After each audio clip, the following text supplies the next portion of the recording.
Сәлем қыздар, сіздермен бірге бота. Біз бүгін сіздермен бірге ормандағы бақша салатын жасайтын боламыз. Бұл салат мезгіл таңдамайды, қыста да, жазда да, көктемде де, күзде де керемет салаттардың бірі болып саналады. Видеоның соңына дейін қарап, менің арнама тіркелуді ұмытпаңыздар.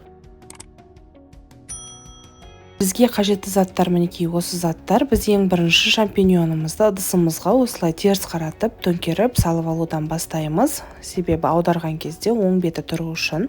Келесі кезекте салат жапырағын турайтын боламыз. Салат жапырағын мен осылай етіп турадым. Егер көңіліңізге ұнамалса, үлкен-үлкен 4 бұрыш етіп турасаңыздар да болады. Өзіңіздің қалауыңызға қараңыз.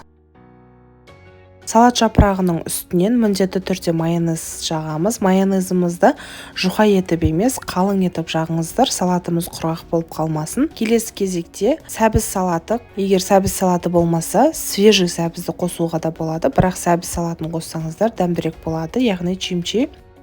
Бұл қатар біткеннен кейін тағы да майонез жағып, келесі кезекте сырымызды, ірімшігімізді теркадан өткізіп, оны да салатын боламыз.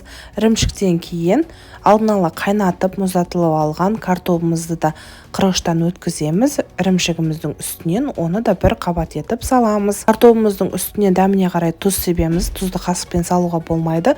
Қолдың көмегімен осылай сеуіп, оның үстіне майонез жағыңыздар.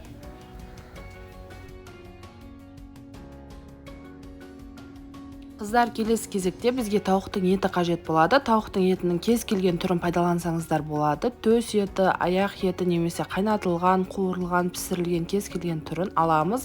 Сүйегінен ажыратып алып, етінің өзін ғана майдалап турап, жаңағы салатымыздың үстінен саламыз. Қыздар, біздің қолжетімді әрі тез дайын болатын салатымыз дайын. Түрі де керемет болып шығады, тәбетіңізді ашарлықтай, дәмі енді вау болады. Міндетті түрде жасап көріңіздер.